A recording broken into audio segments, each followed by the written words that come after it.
wa talabul ula, ya, wa talabul ulu wa iradatas su'lil aqran. Dia menginginkan dia lebih tinggi. Kalau di masjid pengennya lebih tinggi posisinya, pengen dihargai, didengerin kata-katanya, ya. Wa iradatus su'lil aqran, pengen orang yang dianggap saingannya hancur, ya. Wa nuzara wa talabal syuhrah fil bilad wal ibad, doyan nama popularitas.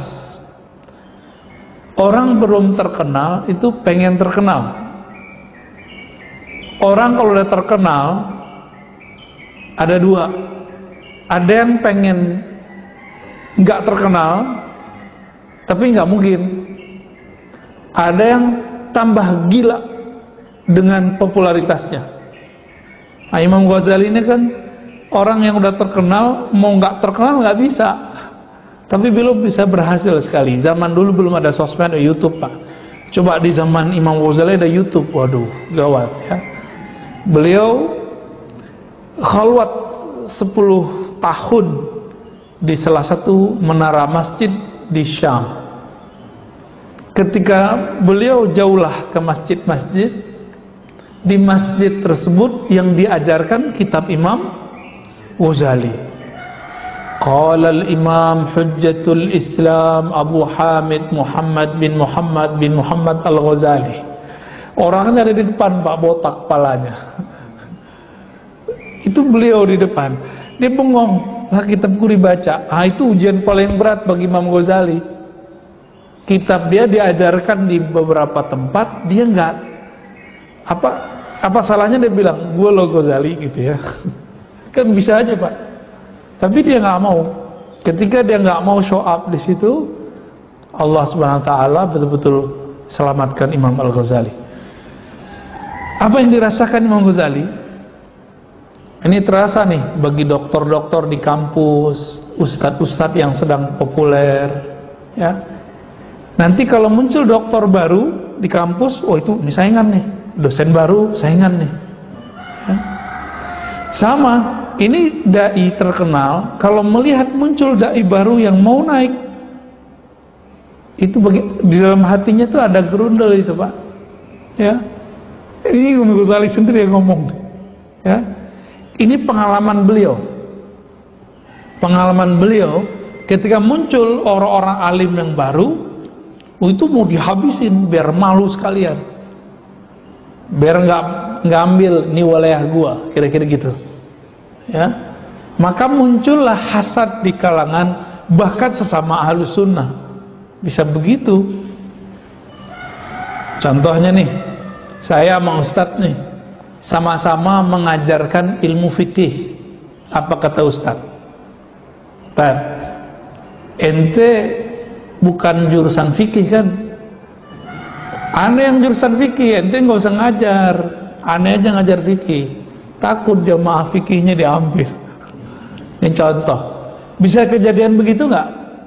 Atau dia ngomong, Ustadz ngomong ke pengurus, Ustadz, Pak pengurus, ngapain ngundang Ar-Razi? Dia bukan ahli fikih. Ini contohnya, ya. Dia tuh aneh tuh, masa ngomongnya begini, contohnya begitu. Itu akan terjadi, Pak. Imam Ghazali dulu begitu. Ternyata itu sejarah akan berulang terus. Kalau di kampus bahasanya lebih ganas, Pak. Itu dokter tamatan mana tuh? Gitu.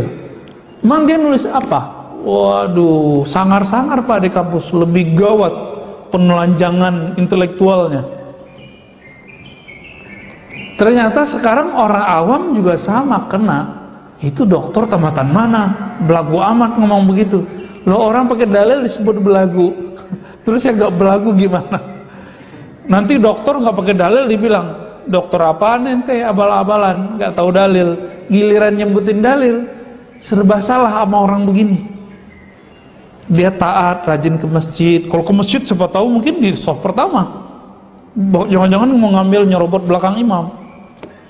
Tapi kalau dia melihat ada orang yang menurut dia nggak sefaham sama dia coba habiskan, dibunuh karakter orang itu.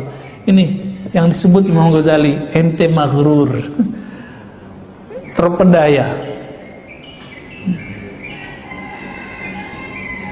Fahaula zayyanu zawahirahum. Sebelumnya, wa talabus syuhrah fil bilad wal ibad. Karakternya apa? Suka mencari popularitas di kampung-kampung, di negeri-negeri, di pelosok-pelosok wal ibad, dan di kalangan umat manusia. Sekarang mudah nggak Pak untuk cari popularitas? Mudah ya, kemarin kita sudah bahas sedikit ya. Ada IG, Instagram, apalagi Pak? Facebook. Jadi ustadz sekarang bentar-bentar buka Facebook, bukan buka book. Gimana tuh? Kalau ustadz udah berhenti baca buku, gimana nasib jamaahnya ntar? Ya, jahil ibnu jahil begitu jadinya. Kecuali si ustadz kolbunya sudah kualitas bening seperti para wali, para nabi. Ilmunya nunggu wahyu kalau nabi, nunggu ilham kalau wali, nggak apa-apa, nggak perlu dia baca buku. Tapi saya punya guru yang ahli ilham, itu kalau dia dapat ilham tetap dia tulis Pak. Dia tulis, nanti kalau mengajar dia murojaah. Atau kadang-kadang pura-pura merevisi, menanya, konfirmasi sama kita, ini bener gak nih bro? Saat ini bener, padahal dia udah tahu ini bener atau enggak ya.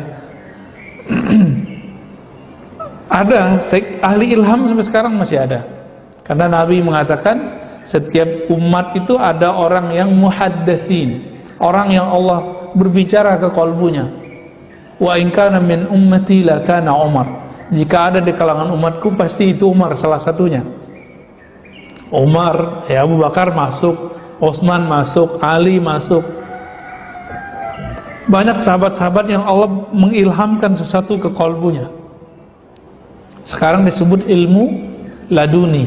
Jadi laduni itu bukan ilmu kebal, ilmu terbang, itu nggak ada urusan sama ilmu-ilmu begitu. Ini dia mengerti ilmu tentang Allah tanpa perlu dia membaca buku. Itulah ilmu Nabi. Nabi mewariskan model-model itu kepada wali-wali versi ini. Nah, kalau kita belum sampai ke level itu, ya kita baca buku Pak. Baca buku ulama yang dulu kolbunya sebening itu. Gitu maksudnya. Kalau Ustadz sibuk Facebookan, main IG, Instagraman lebih banyak dari baca bukunya, kan gawat. Tapi boleh nggak main Facebook? Kan boleh. Tapi berbandinglah, baca bukunya, ya, baca kitabnya, diskusinya berbanding. Saya untuk mengakali itu gimana Pak? Maka ngajar itu harus ada kitab yang saya lihat, walaupun cuma baca bagian depan-depannya itu udah kebayang sampai ke belakangnya.